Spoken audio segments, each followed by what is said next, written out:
Longevity Junkie, it's time to get your fix. I'm Nikki Lee. I'm Buck Joffrey. Are you? Yes, I can.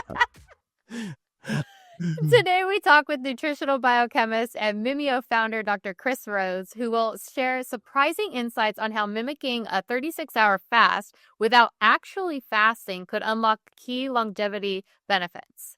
Also, a weird wellness history lesson on Lord Byron's diet regimen. How you doing, Buck? I'm doing good. Are you you still in I'm still gone, yes. You're still gone? You're in I'm still gone. in Paris? I am. Yeah. Oui. Yeah. Have you been so are you like eating all the stuff that you can eat there? Oh my Or are you God. trying to be all like healthy and all that? Honestly, I literally just had dinner and I had 3 crepes with Nutella, so I'm definitely not eating. 3 grapes of Nutella? Well, I ordered 1 and they gave me 3 and I was just like, well, That is in Paris. That is so funny. That is It so was you. so bad. It's I so know. you. I know. It's so bad. It's so bad. And it sucks because their pastries are incredible, right? And every morning at breakfast, they bring this beautiful like basket of pastries. And I'm like, damn it, take them away. Like I don't want them to serve it to me. Do you get sleepy when you eat like that though? I mean, because for me, and I'll be the first one to say it. Like I am definitely, I always talking about myself as a health conscious hedonist. So like, I don't follow every rule that we talk about all the time. I mean, it's sort of like take what you want kind of thing. But like the problem is I am kind of a low carb guy in general. But then if I ate 3 Nutella crepes, I would just fall asleep. I mean, immediately. Well, here I am. Well, but you don't seem sleepy. Energetic. Yeah. I mean, I was very excited about that meal. So I don't know. Well, yeah, but I mean, your blood glucose, whoosh, boom. I did have like I had a big meal before that. Like I had my own appetizer and then I had like a full like steak and with foie gras and I had and mashed potatoes. I mean, I had a full effing meal. Before the 3 Nutella crepes? Yes. Okay, well, there you go. That's probably So why. I'm cushioned. Yeah. Cushioned. That's right. You cushion the blow. So much. It's so bad. So literally I asked for 1 crepe Nutella and they brought me 3, like I said. And the waiter comes over. Actually, the girl next to me, she was like, "Are you sharing?" And I was like, sure. Would you like some?" And she was like, "I'm just kidding." And then the waiter comes up and he goes, she's gonna share with me. And I was like, "Yeah, go ahead and sit down." And I ended up eating it all. And I was like, "Oh, shit." Especially because it's the French, right? Like they're kind of making fun of you without, I don't give a shit. I know, but that's what they like to do. They like to make fun of Americans, I know. and not think we notice. I know. Yeah, right. I'm like, I totally get it. I was like, sure, go ahead and sit with me and eat. Although, like, that was definitely a hint at this is a portion for multiple people. But apparently, I was like, I even took like the last bite and made sure I got all of the Nutella off the plate. Oh hell yeah! Hell yeah! I do not leave. Clean plate club. That's me. Yeah. I have this sort of internal voice that starts to reason with me that like there's sort of a point of no return, right? Like so for example, say I've eaten some dessert and I've eaten 1 dessert already. In my mind, I'm starting to think like, well, how much worse could I make the situation by adding another dessert? I mean, at this point, if you're going to do a dessert, it'd be better just to tack it onto this one and just call it a day that didn't work out, right? I feel like I do this. Yeah, I feel like I do the same. I mean, I'm definitely, if it has been ordered or it is on the table, I do not let it leave without being finished. Yeah. Like the plate needs to be completely finished. And it's a blessing and a curse. Like it's kind of cool, but it's kind of like. I thought that was, I had the same problem, but I thought it was because of like, coming from immigrant parents from a third world country. Did they always make you clean your plate? Well, no, but they didn't do that. It's just like my parents actually, my dad in particular grew up poor in India, which is like really poor. That's like Indian poor. And so like he overdoes it. Like he orders way too much. Oh, really? Oh, shit. I can't go to dinner with him. But then I'll eat it all. But then we always end up like downing it all. And because Okay, it's there. Because it's exactly because it's there. Yeah. Yeah. Oh, It's the if same, it's yeah, like going to like an all-you-can-eat buffet, same kind of thing, I'm screwed. right? It's this no, but you know what? The restaurant is screwed, right? Yeah, this is very true. Right. But there used This to is be very in true. San Francisco when I was a resident. I had a couple of buddies, non-surgical resident buddies, but that were my roommates, and we're all big guys. And there was a place in San Francisco that did all you could eat sushi on like a Thursday night. Oh So my we would God. go in there, like three guys, over 200 pounds, like in their 20s, ready to eat. Mm-hmm. And they would look at us with fear. Yeah. So I recently went back to my all-you-can-eat sushi spot after not going there for years, and I sat down and they A, raised the prices, B, limited everything. I feel like I went there a lot, like years ago, Yeah. and I think I helped them change like their thought process on how their all-you-can-eat sushi Yeah. Yeah, should they took be. you as a case study, and they're like, I well, I this know. girl, she was in here, and she ordered like 25 Oh, unis. yep. Oh, I seriously, I know. yeah, it was bad. Yeah. But whatever. Well, we should You live and we learn. should probably move on here and get to the show, right? But what do we got going on This here, is the Nikki? show. All right, I'm gonna read you a weird wellness history lesson on Lord Byron's diet regime. You ready for this? Yeah. All Okay. right. Yeah. So in the early 1800s, Lord Byron, one of England's most famous poets and cultural icons, became known not just for his writing and scandals, but for his obsession with staying thin. He was terrified of gaining weight and developed a ritual of drinking large quantities of vinegar daily, often pairing with black tea and dry biscuits. The result? He stayed rail thin, constantly sick, however, and frequently depressed. Yet his look was idolized, especially among young men and women in Europe.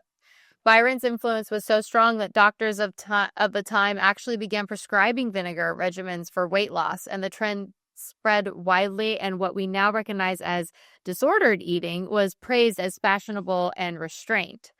But the vinegar didn't magically burn fat. It actually worked because it suppressed appetite, caused nausea, and irritated the stomach lining. Byron reportedly suffered from severe gastric issues, poor mood, and chronic weakness. But hey, he was thin. Yeah. There you go. Yeah. I Well, mean, and he yeah. died at 36. So Yeah, that's a definite thing to add for sure. yeah.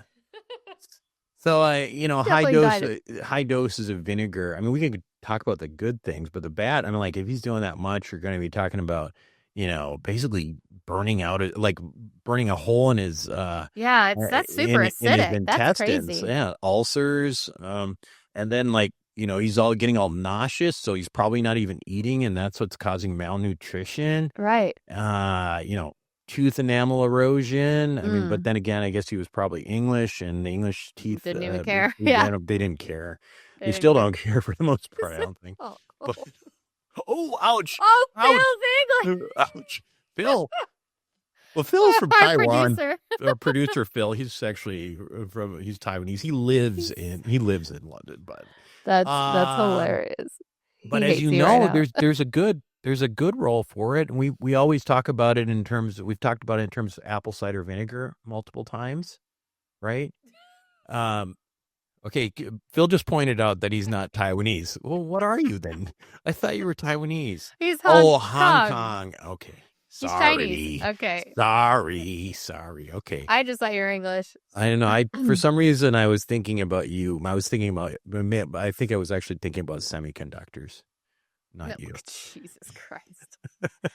The Oh my God. semiconductors were. Well, But look, I've been told, and it really does work in favor of any type of vinegar regimen. Apple cider vinegar, taking a shot of that like before I eat, that like really helps. yes. Well, I know my insulin sensitivity for sure. Yes. So of course we're not gulping it then. And usually the idea there is it's a hack, Take a right? little You shot, take a yeah. teaspoon in like a cup of water, so you dilute it so it's not super strong.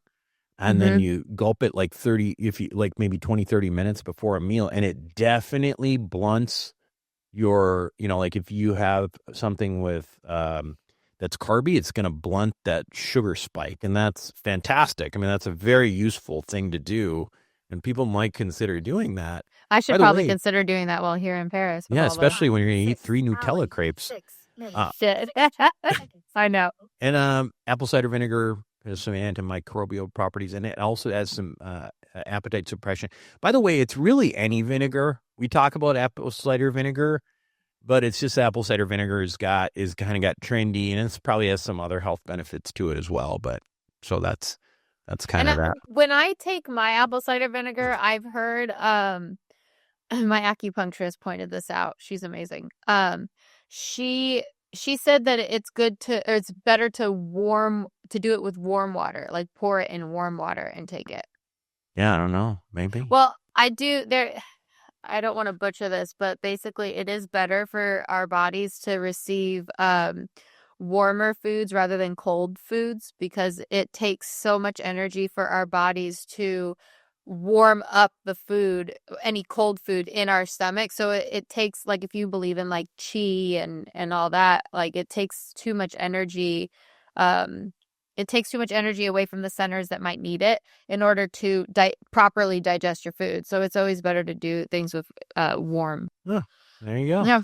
Go in the microwave for a little bit. Or, I don't know, mix it in with your just heat it up tea. with like on the stove. We've talked about microwaving. It's not good. All right.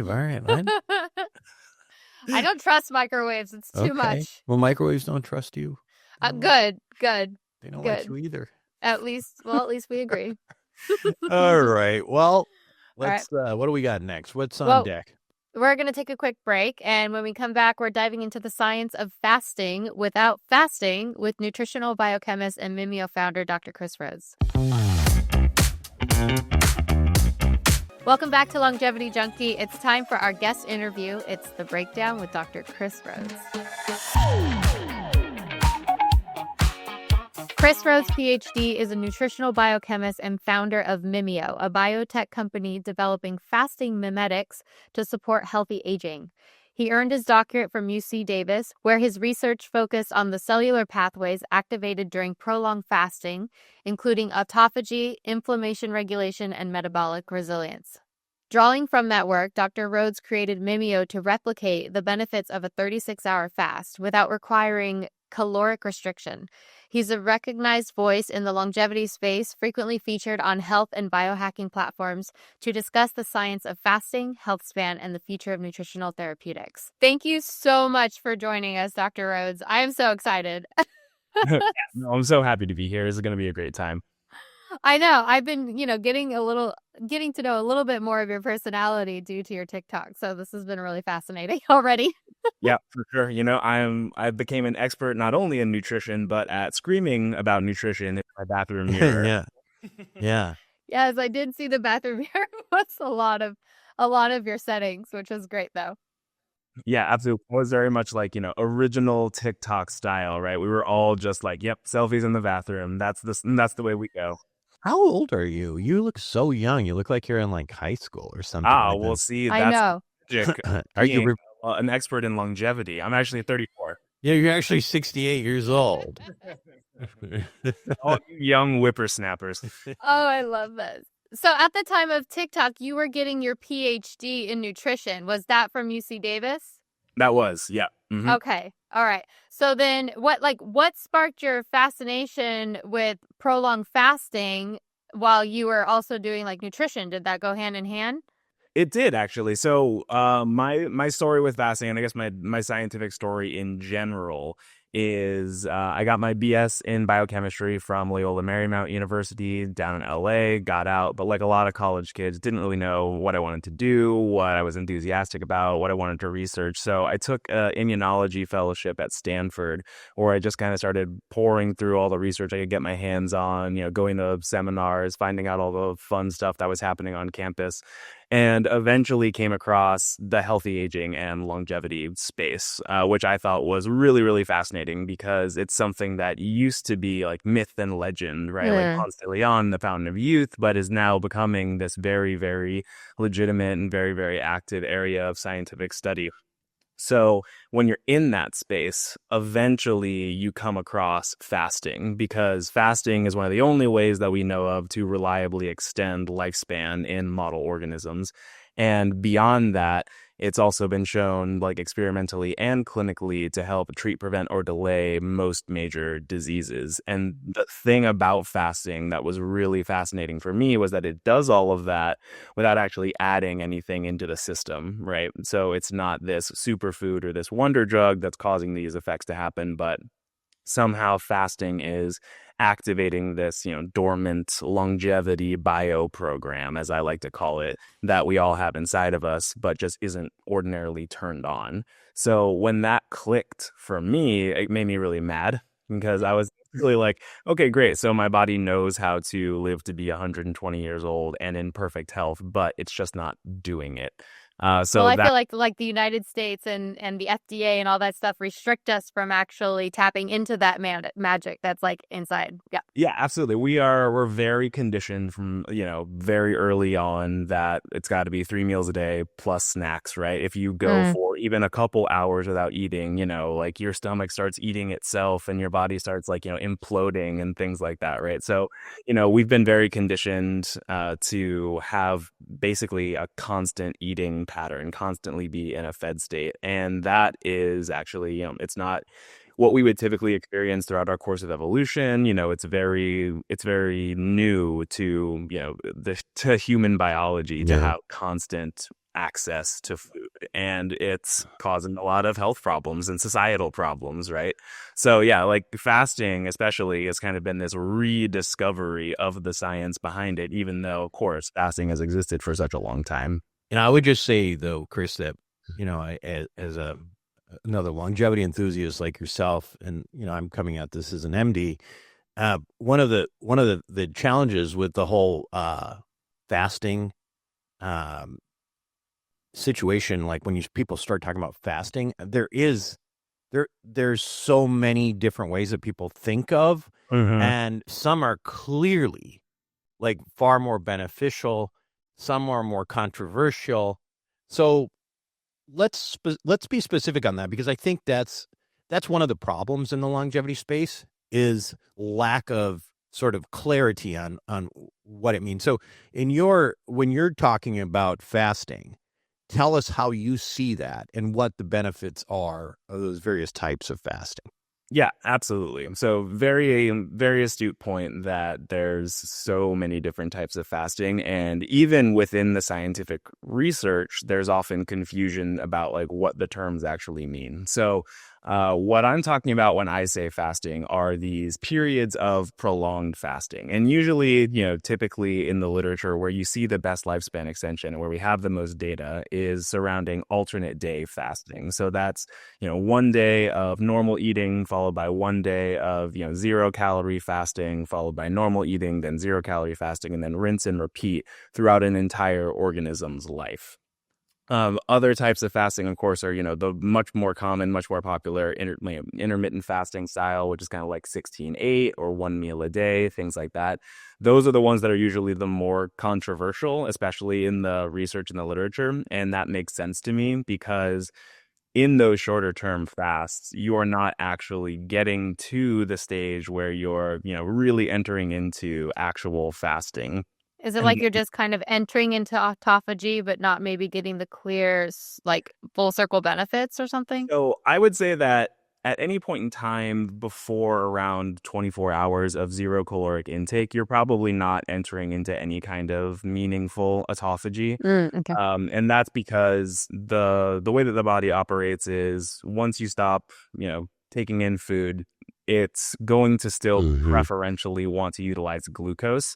And where that's going to come from is from your glycogen stores in your body. So your body is going to want to, reduce those glycogen stores, utilize the glucose from there as kind of like the primary energy source. But then it takes around, 20 to 24 hours to fully deplete the body of its glycogen. And once that happens, then you really see this metabolic switch over to fat metabolism, beta oxidation, and, you'll start, breaking down some protein mass in order to create the glucogen that the glucose that your brain still needs in order to operate. So that 20 to 24 hour mark is very significant in terms of getting to the metabolic switch that actually, is kind of the start of fasting. It's interesting actually, Chris, I'm sure you're familiar with Vulture Longo and Yeah, Walter's absolutely. work, who have interviewed on a few of my podcasts now. So, but Walter's point on this is that it's probably much more around the 36-hour point, Hmm. where you're really seeing autophagy Yep. and some of these real triggers for the cellular pathways that we think of. I think there's sort of a misconception that if you're doing intermittent fasting, meaning like you're doing time window, 8-hour windows and stuff, that you are significantly triggering those pathways, and that's probably not the case. It's not that it's not doesn't have some potential benefits, but when people think about like those pathway triggers, those take much longer to get the body into. Yeah, absolutely. And that's actually one of the reasons why, as we were studying fasting as part of my PhD and when we were developing the Mimio formulation, a 36-hour fast was what we were looking at. How And did that you get to there? yeah, that number. So there's two ways. Number one, like we were talking about before, the best lifespan extension data comes from alternate day fasting. And alternate day fasting is, basically a 36-hour fast plus a 12-hour eating window plus a 36-hour fast plus a 12-hour eating window over and over again. So that's Hmm. more or less, the extent of what you would experience during alternate day fasting is like a 36-hour fast. We also looked at, and this was part of what I was doing at Stanford, just as my own experimentation with fasting. I went through a 60-hour fasting protocol where I was taking my blood and looking at my cells and my plasma functionalities throughout this time course. And basically what we saw there was that you got, these peaks of functionality, these functional enhancements in cellular health and plasma functionality that happened and kind of peaked at around the 36-hour mark and then stayed elevated and plateaued after that. Mm. Yeah. So when you were looking at those, Chris, were you looking at, like what types of, were you looking at mTOR inhibition? Were you looking at AMP kinase or 2-ins? I'm just curious. Some people like to get into the weeds a little bit. So I don't want to make myself, too silly here, but some people do like to have some sort of ideas in terms of what you're measuring, Yeah, absolutely. as you develop these products. Yeah. So what we were measuring for the initial, just like how long do we really need to fast time course, that was cellular functionality in terms of their anti-inflammatory capacity, their like their auto reactivity to immune stimuli, as well as their cellular stress resistance, their antioxidant ability, and then also their cardioprotective ability as we're measuring through cholesterol efflux capacity. So kind of, these broad spectrum, more functional cellular health effects rather than the nitty gritty of the pathways themselves. So when you're having these, like, let's say we're going to go with your method of 36 hours off, 12, and then a 12-hour eating window, I'm sure that you can't just jump right into any meal that we're excited about. There has to be like a structure to your meals. Can you share with us what that should be? Yeah, that's a great question. And I think that when you're doing these prolonged fasts, especially when you get into the multi-day fast, that's when you really have to be careful, right? Because you're not only, burning through a lot of your energy reserves, but also a lot of your, micronutrient reserves as well. You're not getting these essential vitamins and minerals from the diet. And so you're going to have, certain acute deficiencies that develop depending upon how deep into a fast you're really going. At the 36-hour mark, what I found from personal experience was that we didn't really need to control what the break fast Hmm. meal was all that acutely, because ultimately in the grand scheme of how long can a human actually fast, right? 36 hours is actually pretty short. So there wasn't a ton of nutritional adaptation that needed to happen in order to properly break a fast. It was just kind of like you could just resume normal eating. But Isn't of the course, record some English guy? Like I saw something about some English guy who like didn't eat for a year or something like yeah, that, and hmm, he yeah, was Ugh. he was really obese, and then he basically just I don't know that. Didn't eat for a Look it year? up. It's yeah, crazy. yeah. I I didn't will know have that to look was that Well, up. he possible, was but he he was was basically obese, getting and Well, I it mean, was yeah, he had all the food source yeah, inside. He was right. yeah. Exactly. I So mean, I he think was he was getting, basically on tea and water, but I he mean, I was don't getting recommend vitamins that. and I I'm just don't nutrients yeah, I through saying. an wouldn't either. IV, right? All the But he essential. had some like he had storage, Yeah, so yeah, who knows. yeah. But okay, but when we go okay, but when like if I am watching my glucose levels or my glucose spikes, then I have learned that it's better if like the order of food is very important, like making sure that maybe I start with fiber and then I can go into my protein, and then from that, because I feel like I have a cushion in my stomach, then I'm able to add the carbohydrates and I won't spike as much. Like, am I on the right track?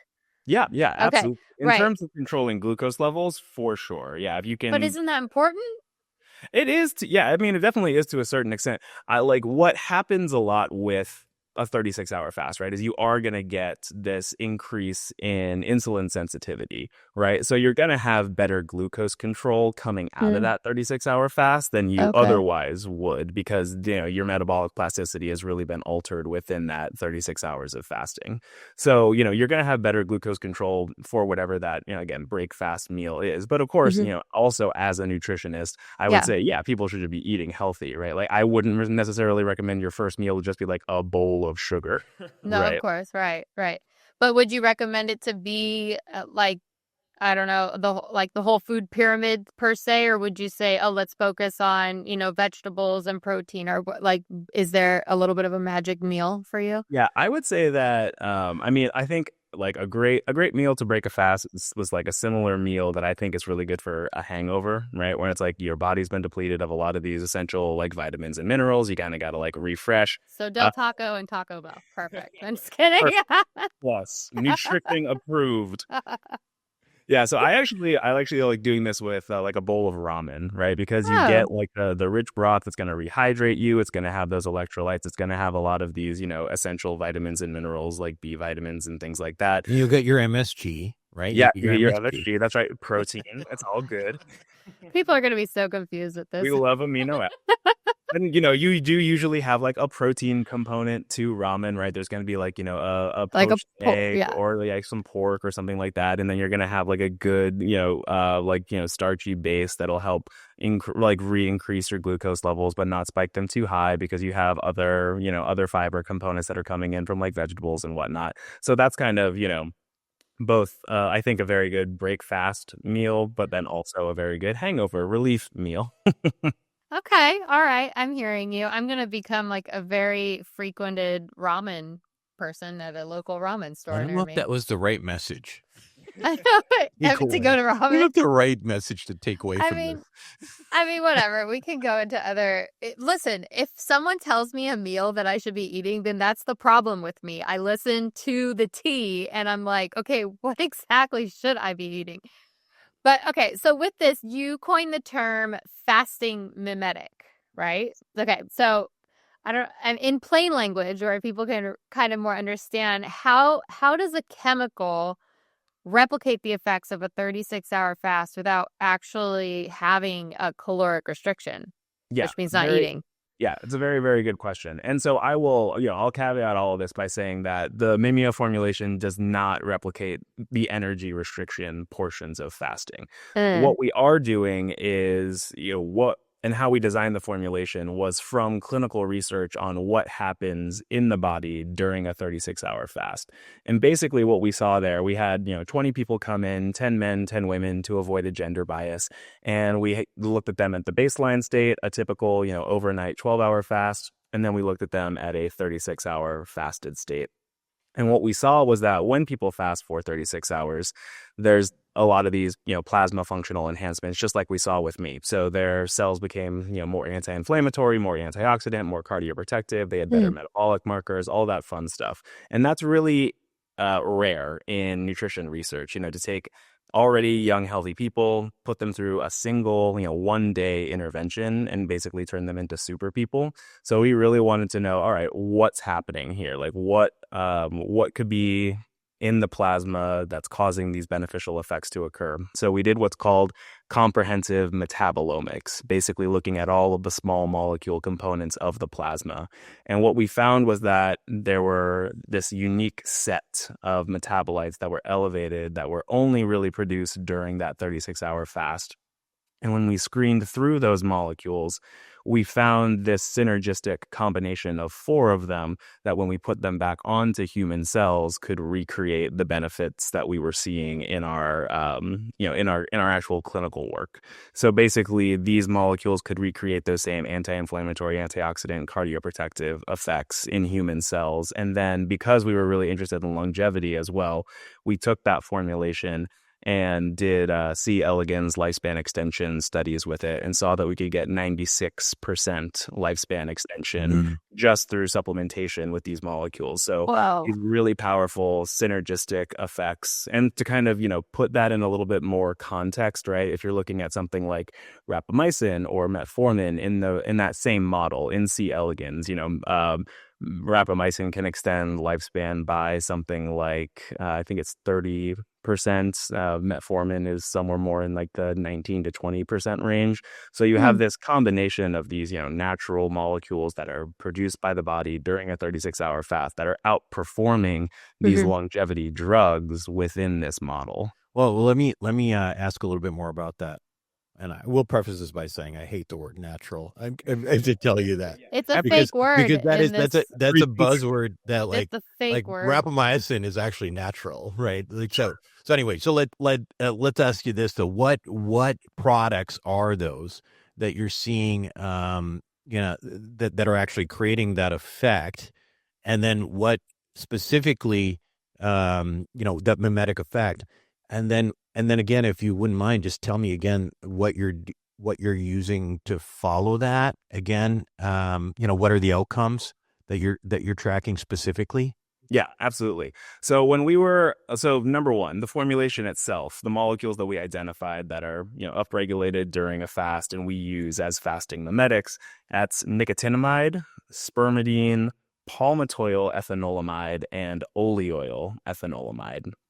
And we can get into more of those a little bit later, but also to answer your questions of like how we were measuring this and how we were tracking it. So the actual concentrations of the molecules themselves, that was through metabolomic analysis. So we could see, like here's the baseline, here's what happens during a fast. They're really highly elevated.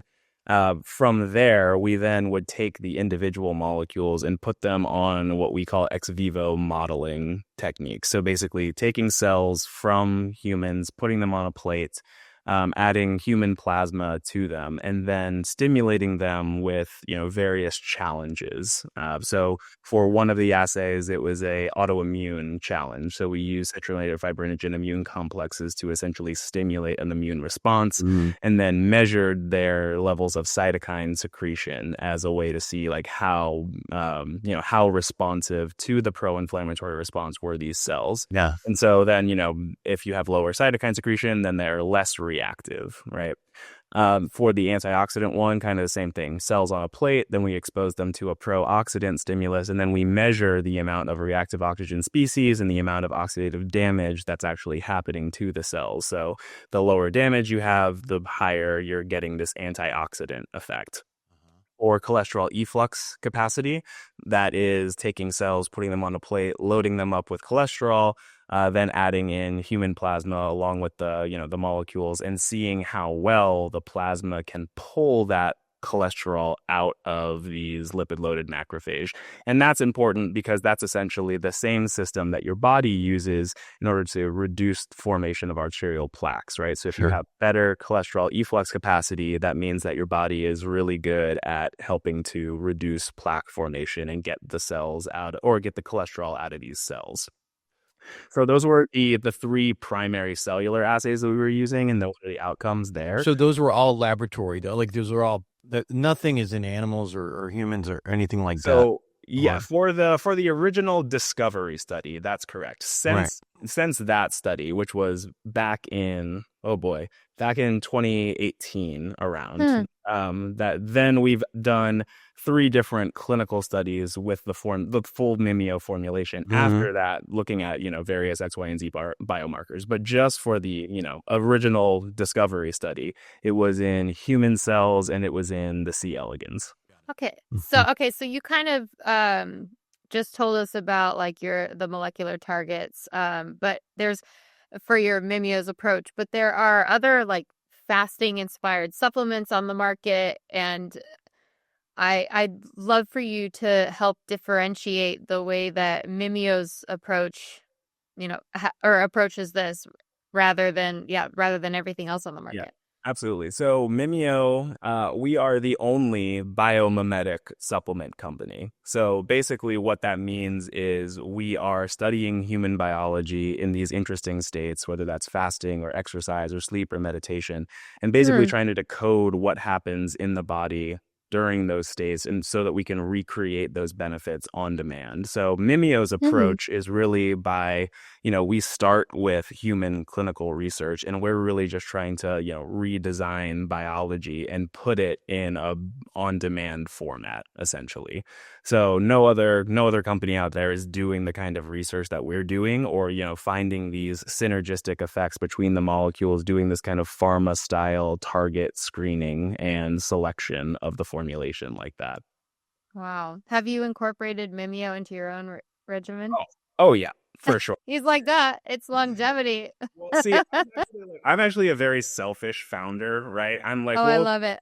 I did all of this research, like, sure to help other people, but mainly to help me, right? Like, Yeah. I want this product, I want these effects. And so that's why I'm also very dedicated to ensuring that it actually works, right? Because it doesn't do me any good to put Right. something out there that won't actually help my health because I want to live longer. That's like the goal. So Selfishly, I that's love what that. that's what drives me.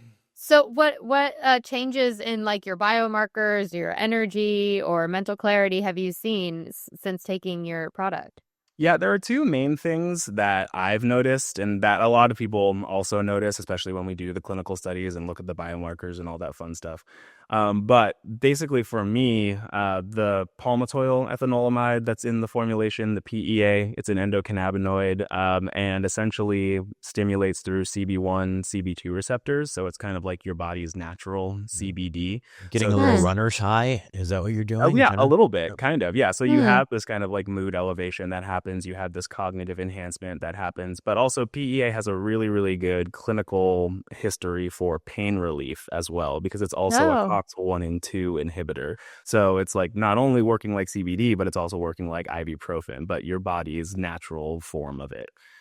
So I've experienced those effects on the product. And then another one that is really cool is from the oleoyl ethanolamide that is involved in the gut-brain axis. It's usually produced by intestinal cells and then signals through the afferent nerves up to the brain to help suppress appetite and enhance satiety. And for a long time, people thought that OEA was really only elevated after food intake. But we found that, yes, it is elevated after food intake, but is really highly elevated during fasting. And what we think is that this is a kind of like evolutionary adaptation, right? Where it doesn't do your body any good to be doubled over in hunger pains all the time when there's no food around, because you have to be able to go out there and focus on finding those berries or hunting down that gazelle Hmm. or whatever. So OEA seems to be kind of like your body's natural mechanism of saying, okay, yes, we're super fasted, but we also can't be feeling hungry right So now. it's an appetite suppressant, It is basically. an appetite suppressant, But correct? is that also elevating like your leptin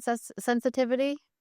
There hasn't been any evidence about elevating leptin sensitivity. It's really it's kind of just like a direct line to the brain, which is really interesting. How about your Oh. biomarkers, though? I mean, you obviously felt you Yeah. feel better, but biomarker changes from, since you've, Sure. obviously you're a So young, healthy guy anyway, so you're probably yeah, Yeah. not. and that is the trick. So Yeah. I was actually involved in. I was one of the subjects in our first clinical study of Mimio because I was getting my postdoc at the time, and so and it was right post COVID, so we were really like putting things together as best we could and kind of getting back into the lab. So I had to go in and like be one of the participants as well. But what we saw with that study was we had people come in and eat a standardized breakfast alongside a placebo control. And then for the 6 hours after that, we tracked their plasma functionalities through our ex vivo modeling system. So that was basically, we're taking the people's cells, putting them on plates, taking their plasma, putting them on those same cells, and then, looking at these cellular functionalities. And then we did that after a washout period, had those same people come back eat that same standardized breakfast, but then with supplementation with Mimio. And what we saw there was that when people ate the meal with the placebo, there was this big loss of plasma and cellular functionality. So, they became pro-inflammatory, they became pro-oxidant, they had worse cholesterol efflux capacity. Their cells did, you mean? Yes, their cells in the culture. Okay. Yes, correct. Well, so yeah, for this one specifically, these are the cells that we took from the people and then the plasma that we took from the people and then putting them together. So that's how it's ex vivo modeling, basically taking like what's happening in the human system at the time and then recreating it in these culture environments. So that's what we saw there, like big losses in plasma functionality. But when they ate that same meal, but then with supplementation with Mimio, we were able to not only prevent all of that loss of function, but actually add gains of function on top of that mimicked what we saw during a 36-hour fast. So instead of being pro-inflammatory, they became anti-inflammatory and antioxidant and cardioprotective.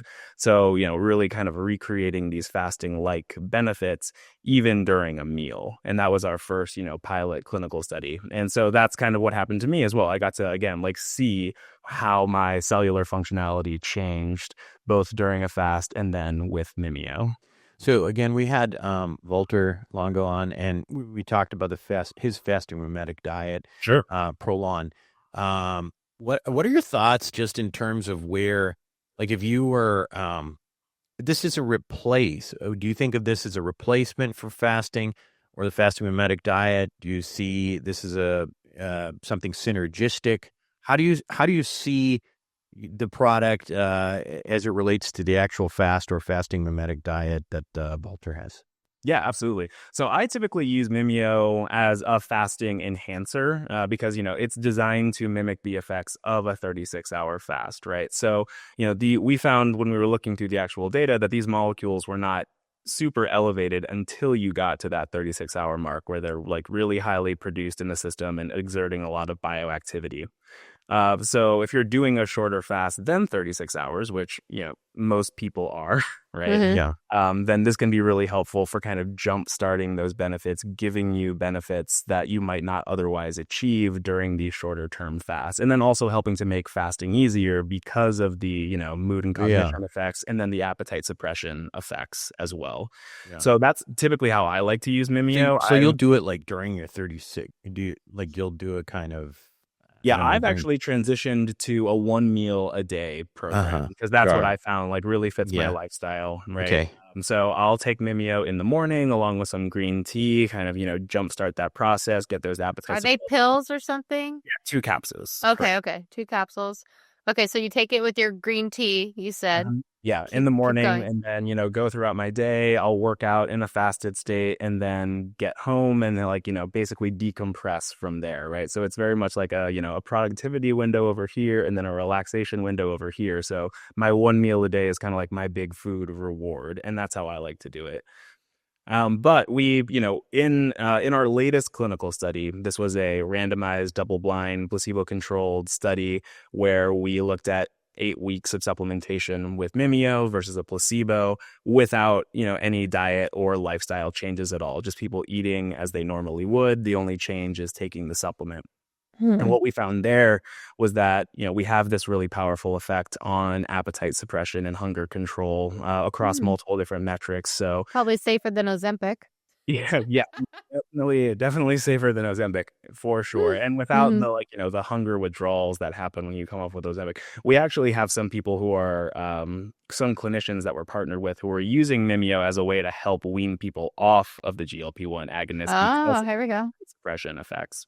Okay. So, that's one of the big things that we saw in our clinical study. We also saw that we could reduce abdominal pain and bloating, so improving these digestive symptoms. And then on the biomarker side, we were able to significantly improve fasting glucose levels, total cholesterol levels, LDL cholesterol levels, LDL particle number, ox-LDL, which is basically a holistic measure of kind of oxidative stress or cellular stress, as you might call it.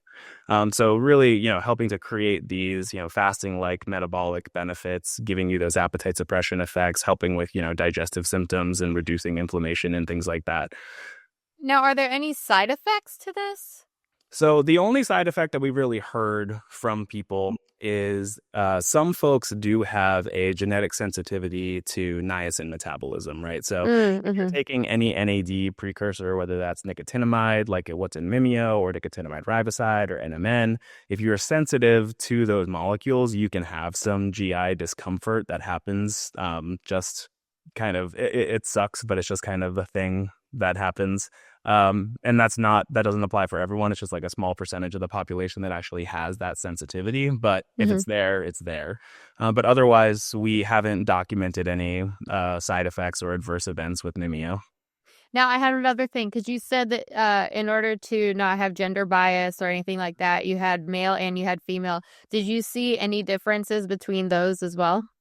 Yeah, when we looked at the men and women in the double-blind randomized placebo-controlled study, there were a couple of gender differences, but mainly it was because the formulation seemed to be more effective in women than it did in men, especially on these like appetite suppression effects. So women seem to have like much higher levels of appetite suppression than the men did, and then men also had a little bit of a confounding factor where for the male cohort, some people would actually rate appetite suppression that was happening in the placebo group as well. So what we got from that was that the placebo effect seemed to be stronger in men than it did in women. Well, that's good. I feel like I need that. The amount I eat is incredible, and Buck can attest to that for sure. So I might need some of this. Well, she's been described as a big back. Although thanks, Buck. No, but she I mean, she's a supermodel, but she eats like what the so-called big back. That's what that's what the kids do. That is a rare gift. That is something that I do not have. And I actually don't know if it's because, I did fasting for so long and kind of, like stunted my metabolism to a certain degree. But even now, I'm probably averaging something in the range of like 16 to 1800 calories a day and don't have a problem like, gaining weight or putting on muscle mass. So like something's going on here. How are you putting on muscle mass with that? I honestly couldn't tell you. I think that my metabolism has gotten too efficient, which is unfortunate in, again, this like Western world of constant food and temptation that we have. Yeah. It's incredible. Well, I was looking at your TikTok and you're pretty buff, dude. Are you still that buff as you were in 2020? I'm actually more buff now than I was in 2020. Good for you. Yeah. So I love it. I think since then I've gained about 10 or 15 pounds of muscle. And 18, I don't get it. That's like scientifically just doesn't seem normal. Like to be on that low calories. Yeah, I mean, this is the life that I'm living. Good for you, man. I mean, it's like your body knows. You don't have to push all the like, gram per pound of protein and all that stuff. I mean, what I will say is that I do eat very much how I like taught people how to eat on TikTok, right? So for me, because I'm working with more of like my maintenance calories are like, or my growth calories are like 1800. I tend to make these, really big volumetric meals that are like really low, like caloric. Nutrition magic, as you called it. Nutrition magic. I love it. Is like 1-to-1 substitutions, right? Where it's like, yeah, sure, I can make these like really cool pancakes that almost have like, no calories because they're mostly just like, air and like fiber and, whatever cool stuff I'm putting in there. Or like, doing easy swaps. Like, okay, let's take let's pasta and let's make it zucchini noodles, or the pasta and let's make it like konjac noodles. Konjac, right? I was gonna say, yeah, exactly. So there's a ton of easy, simple things, and then I've also kind of adapted my palate a little bit to like really prefer more of the bright acidic things like the aguachile recipe that I have that just like naturally doesn't have a huge amount of fat in it, right? Oh, do you have a cookbook, Chris? Dude, you should need to put one out. You should put one out. That was definitely something that I was gonna start working on, but then my TikTok priorities clashed with my Mimio priorities, and I was like, well, I'm founding this company, and I should probably focus on that. And my influencer career took a little bit of a backseat. So you hire somebody to go back in all of your TikTok videos, and you have them pull all the recipes that you said and all the little tidbits, and you have them just compile it into a book. And there you go. You're welcome. See, there you go. Yeah, I just need a ghostwriter. That's all I need. You just need a little AI to pull it that's all true. out. Yeah, the Nikki will ultimate do it. ghostwriter. Nikki will do it for you. Yeah, there you go. Hired. As Pick me. long as she gets, free access to recipe. Free access to recipes. I want Mimio. I want back end or all this shit. We can do that. I love it. Well, beyond the fasting mimetics, is there anything other nutrient-based therapeutics or anything that you're excited about for health span? And I don't know, now and what you've heard of for the next like decade or so? Yeah, for sure. I would say that, a lot of things that, we typically think of and like still remain really popular within the longevity space have actually been pretty definitively disproven at this point. So there's this program that not a lot of people know about, even in the longevity space, called the NIA Intervention Testing Program. And this is, the largest testing program for longevity interventions that the US has. And it's, a multi-site kind of project where they test all these. You're talking about the interventions testing protocol. Correct. Yes. Yeah. Yeah. Okay. Then they're testing, all these longevity interventions in like a bunch in like large scale mice studies, right? And then across 3 different locations. So it's very robust. It's very accurate. And when you look at molecules like resveratrol, for example, has been like very, very popular for a very long time because it was one of like the OG like longevity molecules. But that's been shown like pretty definitively at this point to not really extend lifespan and not do too much. Ficitin is another one where it's been really hyped up for these senolytic activities, but doesn't actually extend lifespan in this intervention testing program. But there are ones like astaxanthin and glycine, that are widely available as supplements that have been proven out in that program, and those are the ones that I get excited about. Where again, so the tricky thing about that, though, Chris, I would just say this, and I follow that pretty closely, and rapamycin is a big star there. As well as some of the other diabetic drugs, but not metformin, for example. Metformin is not on that list. Yeah. It's tricky, though, because, listen, NAD, NMN, nothing, right? Yeah. And so, like, what you're doing, the one thing that I think is a shortfall of that program, and just as an aside, and, sort of in support of your program, because I think spermidine wasn't on there either, but no, it's not. It's not. So both of those, but they've never measured synergistic effects. Correct. Which is like meaning when you put these drugs together, what happens? Correct. And so that's the limitation of that. It's a great situation. It's for test. It's probably the most intense animal program out there. But it doesn't really test the synergistic, like additive effects that I think that you're kind of getting at. This was actually one of my big qualms with the program, because once we developed the Mimio formulation, we were like, wow, look at this amazing lifespan extension that we got in these models. We went to the intervention program and we were like, hey, we've got this really cool thing. Look at this data. Like, would you test it out? And they were like, oh, sorry, like we don't test combinations of molecules. And I was like, but why? Yeah. And I get it. Like it's good science, right? Test one thing at a time. But this is the thing with aging, right? It's like when you're talking about like a multifaceted process, right? You need a multifaceted solution. And that is one of the things that I do get really excited about, especially in like the supplement space and these whole biomimetic formulas, right? Is that we can pull out and we can identify these synergies of these molecules and show that, together you can create these much bigger effects than the sum of their parts. And that's where the real, I think, longevity magic happens. And that's where we're going to go in the future, is like really learning how to effectively stack things to activate complementary molecular pathways to really, again, kind of recreate that, longevity bio program. Yeah, because you don't know exactly how it's going to complement, but you also don't know if maybe something might cancel out or, Yeah, and when you don't do that initial testing to see if there's like, yes, these are actually synergistic, or if they're, counter synergistic, then that's a big problem. And that's a big problem that happens in the supplement space in general, right? Is like you have a lot of formulators who are just slapping molecules together because individually they do cool stuff, but you don't know how it all works together. Yeah. Oh my gosh. Dr. Rhodes, I love you. I'm so excited. You're my new best friend. Remember, we started out like that. So we I'm love so excited. what we've always been told is make friends, do business with friends, right? And never make friends with anybody that you don't want to stay up until 2 in the Oh, morning having a problem with. that's very. Oh, yeah, that's very, very true. Nikki doesn't stay up till 2 in the morning. I don't though. Nikki's I out by don't. 8.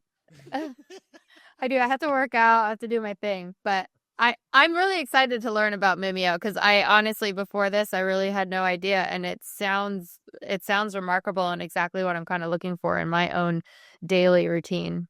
Yeah, that's amazing. I'm so glad that I could, inform y'all. Yeah, thanks so much, Chris. Appreciate your time today. Yeah, I appreciate you. This was such a good time. I had a blast. Yeah, thank you. All right, we're going to take a quick break, and when we come back, we'll have your healthy takeout. Welcome back to Longevity Junky. It's time for our healthy takeout. Well, you were so excited. He was so fun. Well, yeah. It also helped that I went down a TikTok rabbit hole watching him, and I was like, this guy is so fun. Yeah. You already had, you were already, rocking I was and so rolling hyped as up. soon as you got in there. Yeah. He hyped me up for himself. He was like his own hype boy, and then I just got so excited. If you're selling a product, that's a good thing to do. I mean, I think you should keep that TikTok thing going, rocking and rolling. Right. I mean, yeah. And what do I know? I don't even know. I think on TikTok, I follow you. No, is that it? That's it. And because I thought I was like, because I was like, oh, I should probably be on TikTok because we're on TikTok and I follow you. And unfortunately, I tried to follow you and there was 3 other yous. Oh, cheers. Yeah. Yeah. Sure. And then the 3 other ones wrote me back and clearly didn't know me. So then I was like, okay, I guess those are fake Nickies. Yeah, not the real ones. That happens with people. Be careful, everyone out there. Seriously. These imposters. But he was great. I loved this. I loved hearing about this, the Mimio and just the 36-hour fasting. It totally makes sense because we talked about it too, right? Yeah. I mean, we've talked about fasting pretty in a lot of detail. And with a lot of different people. I mean, it definitely is something that is, I mean, I wouldn't say necessarily magical, but it definitely, is definitely a good, how do you say, driver of longevity, really. Yeah, I think that's true. I think there's, plenty of evidence of that, especially in these prolonged diets. I almost say prolonged because Vulture's company is prolonged, but prolonged. Man, I want to make sure, and not to, be to rain on anything here, but just it's my job to also be somewhat critical of what I'm hearing. And there's some limitations to, some of the research they're doing there for sure. And I just a couple of things to point out, again, just to not be all hype and no, critical facts, no critical feedback on this. But there's first of all, we're talking about the actual ingredients in these. The main ones that have been involved with longevity that we know about are the NAD and spermidines. NAD, of course, we've talked to Charles Brenner about this, and who is very adamant that NR is kind of the superior product on that. He actually is the one who discovered the entire pathway for NAD, Charles Brenner. So his criticism on this would be that NAD itself is too big to get into the cells, and so you need the precursors. I'm not saying that's true. I'm just gonna give you feedback based on other things that we've heard. Spermidine is also something that promotes autophagy. We've heard about that as well.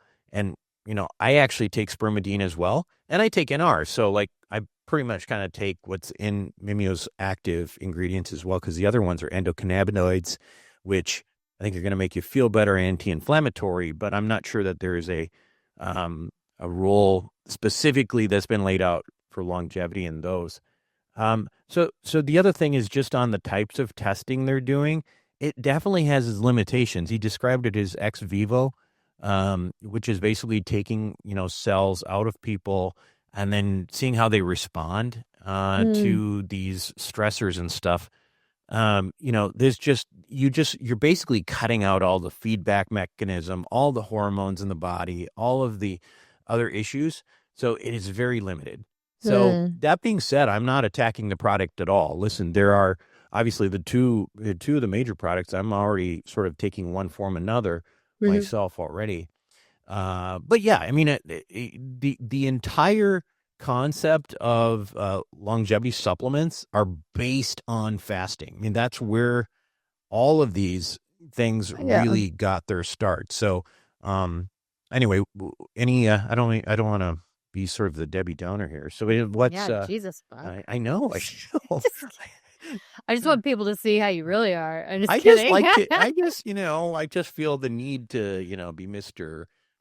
No, I think it's fair. I think it's a fair point. You say, especially with you're saying like, they're not able to show how the hormones are able to react to certain things, and everyone is an individual. So everything is going to react differently in each person. But yeah, I do appreciate what they're doing. I appreciate like the anti-inflammatory that they're talking about, and yeah, I just thought it was I love that it's from somebody who has a real PhD in nutrition and metabolic health and like all these things that really, I don't know, that really matter. He has the education for it. Yeah, so I for really sure. love that. No doubt about it. And again, this is not to rain on his product at all. I just wanted to point out limitations. And to that effect too, like sometimes people, if you like the idea of it, try it out. I mean, listen, I would be careful not to double up with taking NR and this product because you don't know that, they're kind of the same thing. Again, there's some of those dangers in the supplement world. Like if you don't know what you're doing, you might be doubling up, tripling up, whatever. So there's that. I mean, for example, like I have been on so many different probiotics to try to help my gut feel better sometimes. And like nothing worked. And I don't know very much about this space at all. And then I saw some Instagram guy, and he was talking about why probiotics don't work for a lot of people and stuff. And what he said made sense. And I gave it a try and it worked for me. Right. Maybe we'll get him on the show. But the point is like, I give you all the science and stuff, but at the end of the day, sometimes, try some of these things, see if they make you feel better. They're not going to be harmful. So, yeah, for sure. Yeah. I mean, to each their own, and everything is an experiment for each person. It's just nice to have a little bit of a guiding light on where to go with this information. And then, it's like, let us know in the comments and things like that if you're trying something and that really works for you, because we would love to hear that as well. Yeah. Fantastic. Well, anything else? No, I think that's good. All right. Well, why don't you read us out then? Alrighty. Longevity Junky is created by Dr. Buck Joffrey, MD, and it is executive produced by myself, Nikki Lee, Dr. Buck Joffrey, and Phil Ferragamo. And we are distributed by our friends at ACAST. See you next time.